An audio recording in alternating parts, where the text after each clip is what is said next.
AP Musi నిద్రలో భాగంగా ఉదయాన్నే చైతన్యపురి కొత్తపేట డివిజన్లలో న్యూ మారుతి నగర్ సత్యనగర్ కాలనీ ఫణిగిరి కాలనీలో మూసీ బాధితులను కలిసి మూసీ పరివాహక ప్రాంతాలను పార్లమెంట్ సభ్యులు ఈటెల రాజేందర్ పరిశీలించారు. ఫణిగిరి కాలనీలో ఈటెల రాజేందర్ బస చేశారు. మూసీ పక్కన ఉండగలరా అని ముఖ్యమంత్రి రేవంత్ రెడ్డి సవాల్ను స్వీకరించిన బీజేపీ ముఖ్య నాయకులు మూసీ పక్కన ఉన్న ప్రాంతాల్లో పర్యటించి బస చేశారు. వారితో కలిసి భోజనం చేశారు. ఈరోజు ఉదయం కాలనీ నివాసులతో కలిసి మూసీ పక్కన ఉన్న కాలనీలో ఈటెల అల్పాహారం చేశారు. అనుకున్నాం, మా బతుకులలో వెలుగు నింపే ముఖ్యమంత్రి అనుకున్నాం కానీ, మా ఇల్లు కూలగొట్టే ముఖ్యమంత్రి అని కానీ, మా గుడి చేత కొట్టే ముఖ్యమంత్రి అని కానీ మేము అనుకోలేదని చెప్పి అంటా ఉన్నారు. ఎక్కడ పోతాడు తొండ పరుగు ఎన్నులు దాకా అన్నట్టుగా ఎక్కడ పోతాడు రేవంత్ రెడ్డి?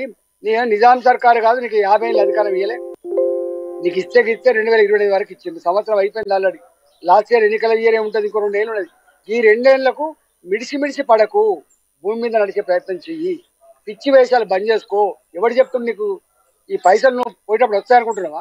ఆస్తులు పోయేటప్పుడు రావు, అంతస్తులు పోయేటప్పుడు రావు, నీ హోదా పోయేటప్పుడు రాదు. చివరికి నువ్వు పోతున్నప్పుడు మంచిగా ఉండనే అని చెప్పి నలుగురు ప్రజల ఆశీర్వాదం కావాలి కానీ గీననా అని చెప్పే పరిస్థితి తెచ్చుకోకు, మంచిది కాదు. మేము అనుభవం కలిగిన వాళ్ళగా చెప్తాం. మీరు రాజకీయాల కోసం మాట్లాడుతున్నారు. మాకు రాజకీయాలు ముఖ్యం కాదు, మాకు హోదాలు ముఖ్యం కాదు.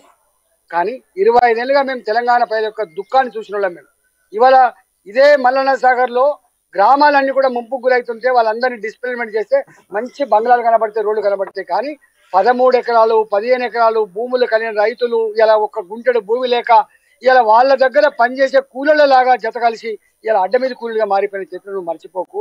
నువ్వు అంటున్న ఏమి నౌకర్లు ఇస్తావా? ఇప్పుడు నీకు ఇక్కడ